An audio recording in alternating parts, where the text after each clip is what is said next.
Welcome to the Gur and Fangirl Podcast, a podcast where we discuss pop culture and fandom. Each episode, we talk with celebrities, fans, and creators about their work in the media that inspires them. Now here's your host, the creator of the Squee Project, filmmaker, fangirl, and feminist, Hansi Oppenheimer. Hey, it's Hansi. Welcome to our third episode. I'm really excited to share this conversation with my guest, Felissa Rose. She's an actor, producer, mom, and apparently a mangled dick expert on The Last Drive-In. We discuss fandom, horror, and supporting women in the industry. I hope you enjoy it. Here she is. Hi. How are you? Hey. And so we finally get it together. Yay! Yeah, well, trying to talk at cons is always complicated. Oh my gosh, I'm so sorry. On. Yeah, No, there's it's just fine. like ADD to the max for me. Like, I'm so Yeah. sorry. That's why I try to give people my phone number, my email, so that we can have an actual conversation and spend quality time. So my apologies. Well, you're working, you're seeing friends, and then apparently every child in the place, it was drawn to you. I do love children, and the real profession that I wanted to partake in was being a preschool teacher. I really wanted to become a teacher. I love children, and if I wasn't so old, I'd probably have like 10, but I started late in life. Well, three's a lot. Three's a lot, and it's more as they get older. Now I have teenagers, and wow, I tell you, I could control them when they were tiny. Now it's like, I'm doing this and I'm doing that. It's like, whoa, it's a lot. Yeah. So thank you for having me.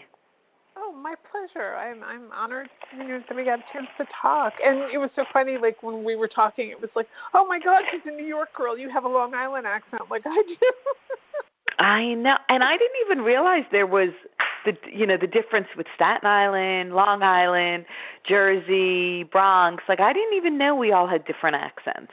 Well, because you don't hear it when you're a New Yorker. It's just that, it's everyone just talks like us. and everyone in California speaks like this. I'd like an orange, and I see the dog. And I'm like, what the? So it's funny to me because I have to totally put it on. That's the biggest acting I do, is like the way I talk. So obviously, everyone knows you're from Sleepaway Camp. But, and then now, you've been producing and doing films now for years, right? You're pretty much a horror legend at this point. Oh, that's really sweet. I wouldn't say that ever, but when you say it, I'm like practically crying. So thank you. I really am. I'm like, what? That is so. It's funny because I just have to interject and say one thing. I did a documentary called Something to Scream About many years ago, like 15 years ago, before I even had kids. And they were calling me a scream queen. And in the doc, I said, oh, no. Like at that point, I hadn't really done many horror movies. I was just kind of coming back. And it was crazy and blew my mind to hear the words Scream Queen. And I was just like so emotional about it. Like, whoa, maybe princess, I don't know what, or nothing.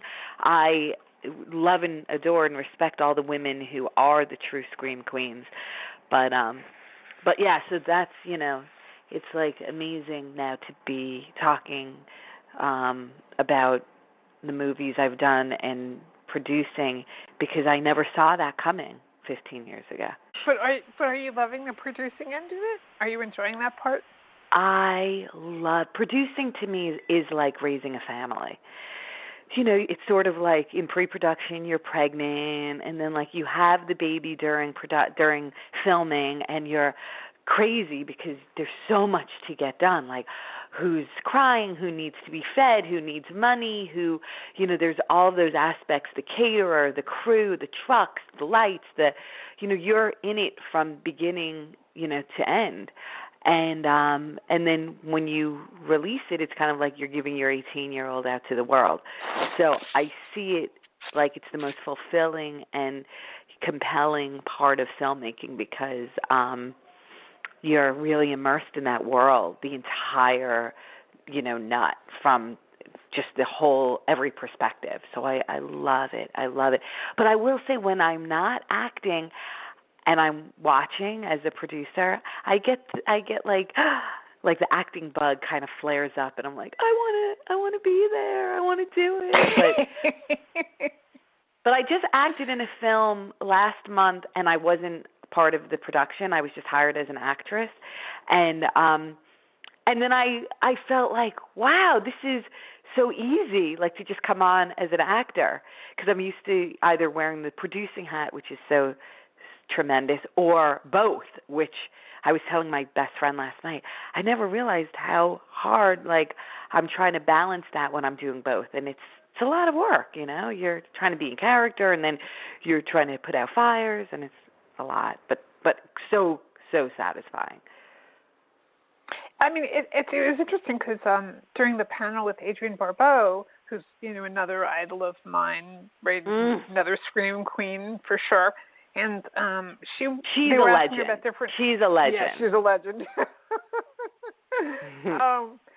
They were asking her about her experiences on different films, and she's like, her memories were all tied up with what was happening with her son. Like, oh, well, so at this point, my son was on the set with me, and I don't remember anything of the filming. I just knew, like, I'd get up at this time and watch cartoons for 2 hours with him, and then I'd go to the set. And I thought that was really interesting. You don't really hear, I mean, you don't really hear women talk about juggling family and, acting and producing and all the things they do very much. It's an unbelievable task. I'm not going to lie. In fact, just right now, as we're speaking, I'm like chatting with my husband. How are we leaving the kids tonight? Because we want to go to Monster Palooza. And although my big girl is turning 14, I'm always like hesitant to leave for so many hours. So the juggling it's crazy. I mean, especially because I have like 5 trips in May.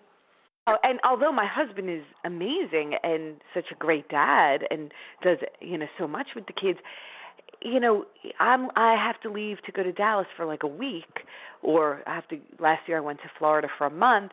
It's a lot on him. And now he's touring and his album's out and he has to go to rehearsal and he has to go to the studio. So, we don't have any help and we don't have any family around here. So, we have wonderful friends, and the kids are really super independent and know how deeply we love them. But sometimes they kind of have to, and they're really close and bonded because they kind of, have each other in this crazy life, that we brought them into. So it's a lot. It is a lot. But I do remember things like, I went and filmed Camp Dread, and that's when I ended, nursing with my son because I had to go away for 10 days. And, I remember, like, being pregnant with Lola when I was filming, or rather Thomas when I was filming The Last House. I was like 9 months pregnant. It's crazy. Definitely the timeline for the kids is, Adrienne is right. It's like amazing to look at the projects. And I brought my son when I did The Perfect House, and I had a girlfriend watch him while I was filming because he was only like 6 months old. And so I brought him to set with me, and I had to film it on the East Coast. And, and sometimes I just put them in the project. Like the Slayer videos, they're in it, or Tales of Halloween, Bianca's in it, or Hanukkah, Thomas is in it. It's like I just bring them now. It's like, do you have a part for them? Well, so. I talked to Joe Hill yesterday, and he was talking about he was in Creepshow, right, with his dad, but his dad was on the set because his dad was doing Jordy Verrill. So basically, in terms of a babysitter, he ended up hanging out with Tom Savini in Tom Savini's trailer. And he said, as a little kid, like, he was just like in heaven, like looking at all these like autopsy photos and gross out things. And yeah, they really learn a lot. I'll tell you that. I mean, I think my kids, I've seen it all. Although my son is terrified by Victor Crowley. Oh, so okay. Well, yeah, he's really scared of Kane in those films, in the Hatchet movies. So everybody has their own. Like, he can watch Chucky, he can watch Poltergeist or Misery, but he's terrified by, or even Friday the 13th. He loves Friday the 13th. That's funny. Well, yeah. Everyone's got the one thing that creeps them out, and they can't. What's yours? Do you have one horror genre or thing that you can't watch?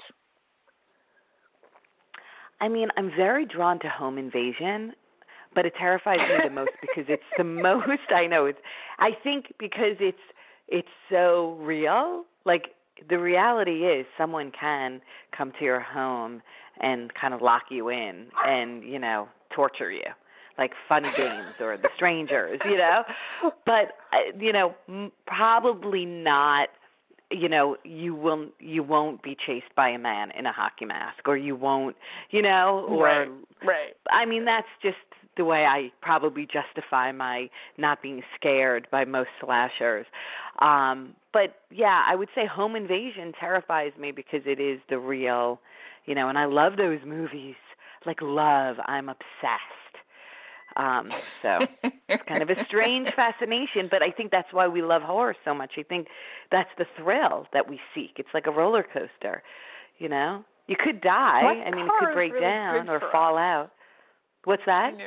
I think horror is good for us because, to get inside the head of the bad guy or to see the violence, it's cathartic, but it's also like, okay, I don't want to be that guy. I don't. Definitely. I mean, I think they're brilliant, and it exercises all kinds of, it just puts the brain at ease with so many things, or exercises whatever you might be afraid of, and it gives such a thrill, and it is cathartic, and I just find them truly amazing. Were you a monster kid? Did you grow up on horror films? No, not really. Although I love them now, but not really as a kid. My fascination and love for the genre really came after Sleepaway Camp, and I think it's because being on set and being so much a part of the special effects, and it was obviously all practical in the 80s. I saw it as a true art form, and the craft was amazing to me. And we had Ed French as our effects artist, who's one of the best. I mean, even today he's extraordinary. And I just think watching him, I sort of fell in love with the art form and how amazing these movies are, and how filmmaking is just a tremendous, it's a lot just to get one movie off the ground. So I found it. It's amazing. Gosh. Yes. It's ridiculous. It is very hard. This is why I do documentary for the most part, because and I'm obsessed with docs. That's a genre that I am. What kind of docs do you love? I'm on the true crime. I'm in the true crime lane right now. I'm like, The Staircase, The Keepers. Oh my gosh. Yeah. And that shit's crazy. I love true crime. Did you see The Evil Genius? That was a really good series. No, but if it's on Netflix, I'll watch it tonight. It's on That's Netflix. what I go to bed to. Yeah. That's amazing. That's why I love it. I love knowing, the beginnings of where people started. You know what I mean? What was the beginning, and how did you get to where you are? I'm always so intrigued and amazed by that, right? Love people. Well, I noticed you started. You went to NYU, right? You were a theater kid, right? I did. I mean, I grew up really wanting to be a musical theater, major and actress, but I sucked. I just really wasn't. I'm not a good singer at all. I'm going to be blunt with you, okay? I was. In fact, it's funny because I'll sing in the car with my kids, and they're like, "Mom, stop!" And I'm like, "I know, I'm not good. That's why I never, made it in musical theater." But I did a lot of shows as a kid. I went to elementary school with Idina Menzel, and I played her father in the Pirates. I always played the man. I played the Pirate King in the Pirates of Penzance. She was Mabel.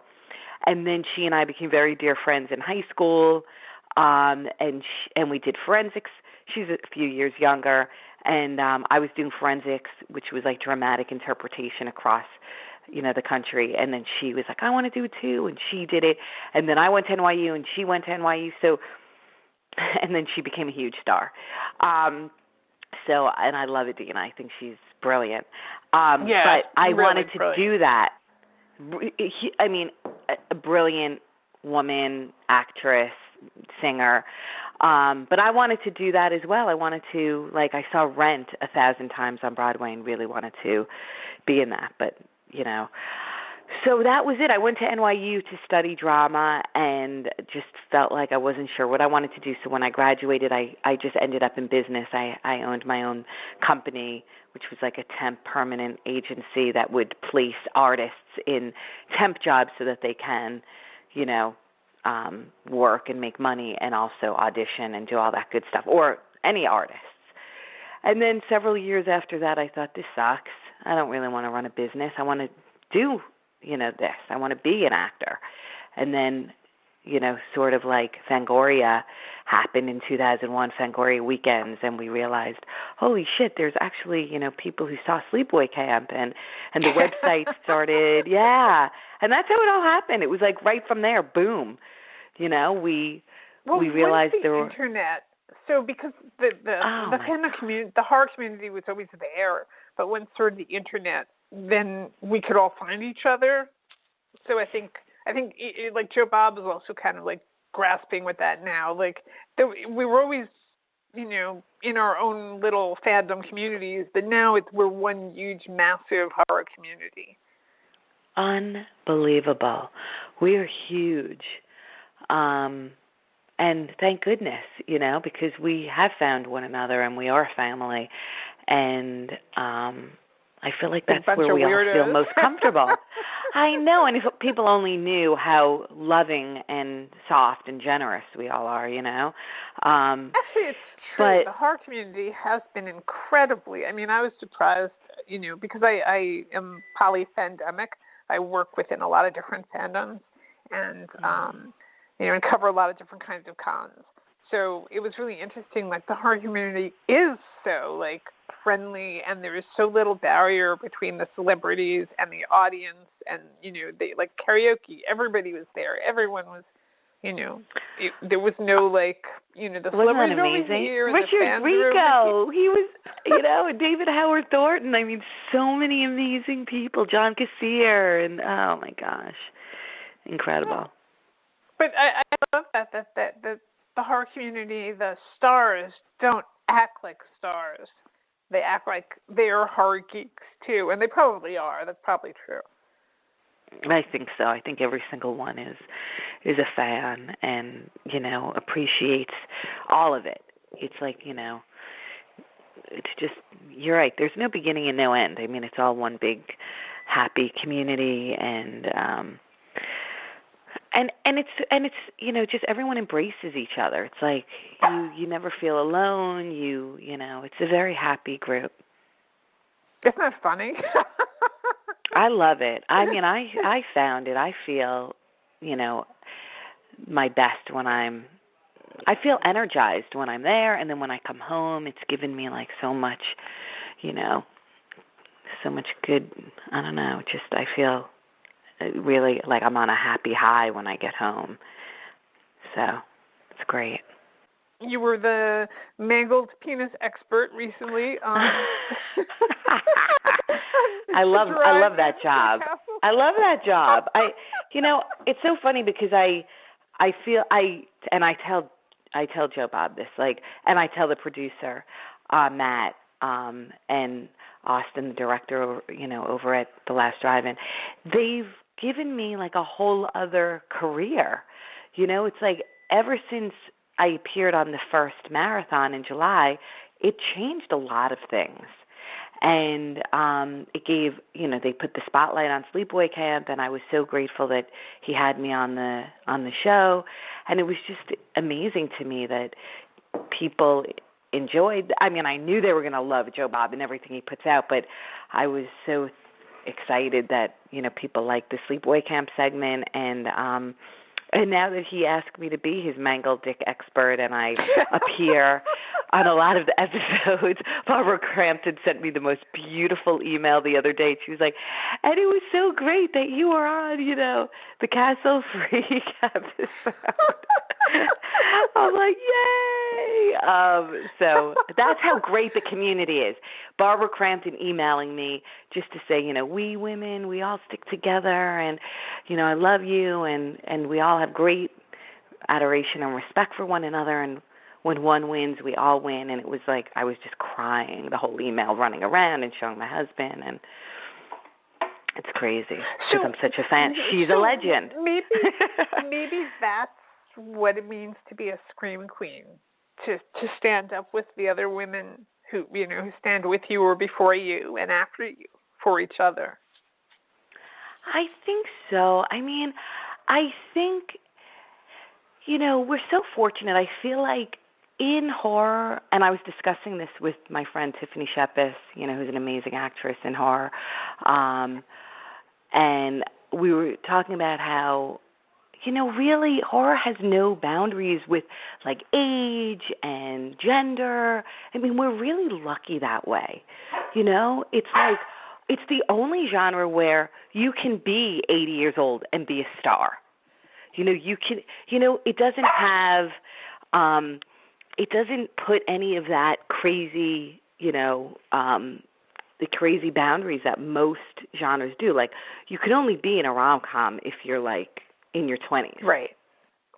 And look a certain way, and, yeah. Right. Yeah. But, like, Lynn Shay, you go, lady, or any women, doesn't matter the age, Adrienne Barbeau, or, and I'm not pointing them out for their age, I'm pointing them out because they're amazing, Jamie Lee Curtis, or, it's like they're the stars, and it has nothing to do with anything other than they're gorgeous and amazing and talented and beautiful and just sensational rock stars. Like, I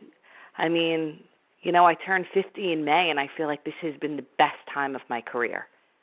I wasn't, working really in my 20s. So, I think that's also a secret. I mean, I just turned 59, and I think it's... What's that? I just turned 59 a few weeks, 2 weeks ago. You did not. You just blew my mind. Now I'm like, what? You look so young. What? You see, what? The horror women, man. Thank you. I tell you, incredible. But I think there's a real secret that no one tells women. It's like, as you get older, you come into your power, and like when you're in your like 40s, late 40s, like suddenly you become like this dynamo that you may have been cute in your 20s. When you hit as an older woman, suddenly you are like full-on rock star because it changed, right? I was telling my husband, I feel like everything has changed for me now. Like, it's a totally different life. And it did not happen until late 40s. Yeah. I didn't feel this way. I mean, to me, 20s was partying, 30s kids, 40s building the career, and now I'm excited to see 50s, like, just working all the time, But yeah, I think you're 100% right. And I look up to these beautiful women who might be in their 40s or 50s or 60s, and careers are, fantastic, and brilliant, and they just amazing. So they just bring it. Dee Wallace is another one. You just gosh, come Dee on Wallace, screen and you're just like, blown away by her power and her wisdom and her beauty, and absolutely. I mean, and Barbara Crampton, and and they look like they're in their 30s. Like, there's no, they're magical, and I think we're really fortunate. Again, I feel like horror does not see an age. They actually respect the power of the time we've been making movies, and it's like, it's just incredible.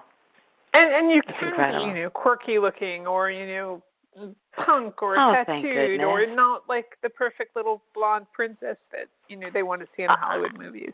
I mean, that's what I grew up with. There's a much more wider spectrum of oh my gosh. Beautiful. When I was auditioning for Sleepaway Camp, it was 1982, and you had to be blonde and blue-eyed if you wanted to be on TV. I mean, that's why my career was so strange, I think, also, because I didn't fit that mold, so I wasn't getting cast. I mean, truth be told, I was not, booking anything after Sleepaway Camp. It was like, oh, that's the girl who did that horror movie, and she's also ethnic. And it's like, what? I didn't even understand that, but I am happy that it didn't happen then, because maybe I would have burned out, or maybe, I would not have enjoyed it as much. So now I'm like holding on to it and loving it and enjoying every step and every moment. And, it's changed so much. The industry has changed as well. We're a much more open business, but definitely in the horror genre, we don't give a shit, So that's the best part. We're welcoming to all. We love everyone.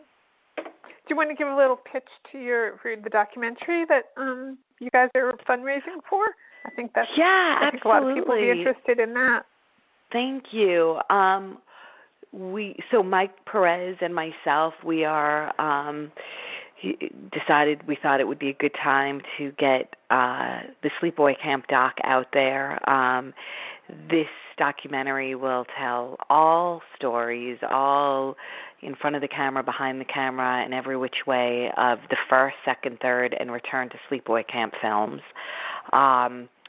We're excited to get on the road probably the end of this 2019 summer to go visit locations and do the interviews with all of the actors.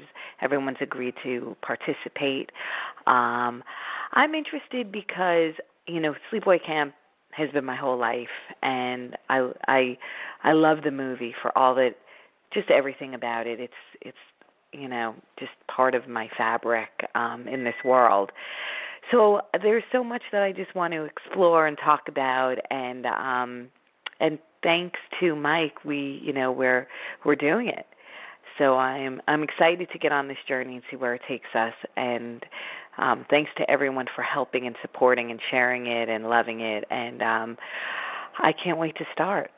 And it will be out I'm probably sure people are going to really want to see it. I'm excited because, we're looking for Pamela Springsteen, and we'd like to interview her, and we're looking for the male at the end of the film. And we'll just discuss a lot of things like where Robert Hiltzich's head was at the time. I mean, he was also an NYU student, because he's never elaborated on this.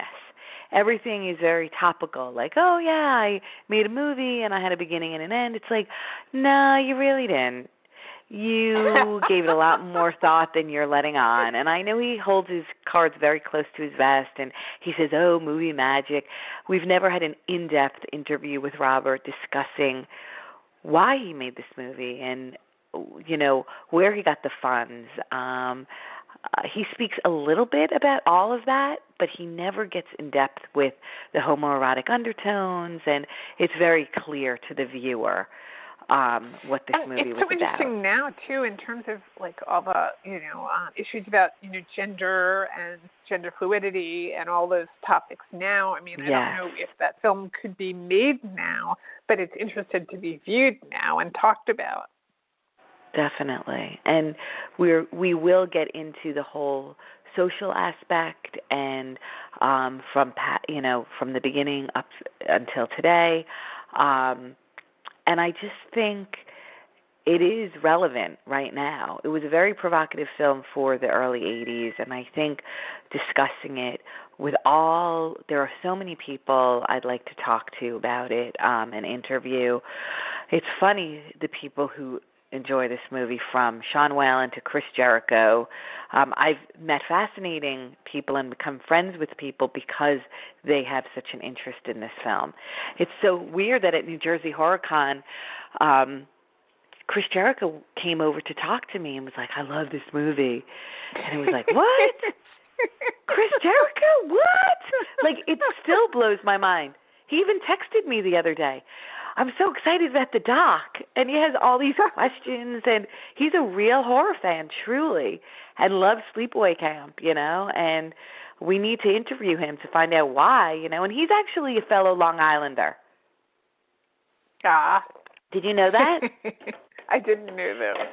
Yeah, he's from Manhasset. I think that's crazy. And I asked him, I was like, dude, you're from Long Island? Like, that's crazy. It's such a small world. And we filmed it in New York, and it's been incredible. So I'm excited. Well, I showed you the pictures of my friends who cosplayed you at the Halloween party, and that was amazing. Everyone adored his cosplay. He was so great. He looked way better than I did. So wonderful. But yeah, I'm excited to work on the doc, so it will be very cool. We're looking forward to it, and I'll Thank you. post in the links, and we'll promote it, and we'll help you in whatever we can. Thank you. Yeah. Thank you so much. I appreciate it. My pleasure. Thanks so much for taking time for me. I appreciate it. Oh my gosh! I hope it went well for you. I hope this was good. I hope talking to you was awesome. Aw, thank you. It feels like we've known each other forever. Forever. I know, it really does. I think it's the connection back east, and women in this genre. I always feel like very connected and close to to all these ladies, and it's incredible. I mean, that's how I become close with like Christina Lease or Lynn Lowry, or there's so many great women that I've become like best friends with because of just horror movies. So it's wonderful. Yeah, I mean, it's always so funny when people are like, oh, women like this movie or that movie, or women like Star Wars, or women like horror movies. It's like, I know so many women horror fans. I think women are, might even be more interested in this genre, judging from the conventions. Possible. And I think we have a huge following, and we need more women-based shows as well. Absolutely, and more women directors and women writers. Oh my gosh! Yes, and you just really, for the first time, I'm listening to you say, like, women, no one tells us that you hit 40s and things change. Yeah. Dun, dun, dun. I know. How come no one talks about that? I don't know, and I think that's probably why they burned old ladies at the stake. Probably. Once we knew it, we were a danger to them. Yeah. Because then we don't need anyone. We're like, we got this. We don't need you. We really do. I mean, I've never felt so, great in my life, Yeah. I mean, I'd like to lose 10 pounds, but other than that. Oh, sweetie, you look beautiful. Oh, you're sweet. You don't think about, I don't even think about, I think also after you have kids, you don't think about looks anymore, because it's not about that. And you become wiser. You realize that who gives a shit, Right. This is the best I got. This is all I'm working with. It's like, put on your best. You're and, beautiful, and you're beautiful, you're powerful, you're talented, you have a voice, you have talent to give, you're out there doing it. I mean, Thank you so much. 10 pounds, fuck 10 pounds. 10 pounds means nothing. Yeah, I know. I'm like, I want to fucking eat and drink. I'm not going to worry about that. There you go. It's like, life is too short. We have to enjoy it. That's what I always, that's what I remember after I start thinking, I should lose weight. I'm like, no, just enjoy life. I have to watch one of your docs. Can you send me a couple of titles, and I'll go find them and buy them and support you. Absolutely. Thank you. Thank you. I appreciate it. Well, have a beautiful day. So I've kept you for almost an hour. No, it's all good. I'm mopping my floors as I talk to you.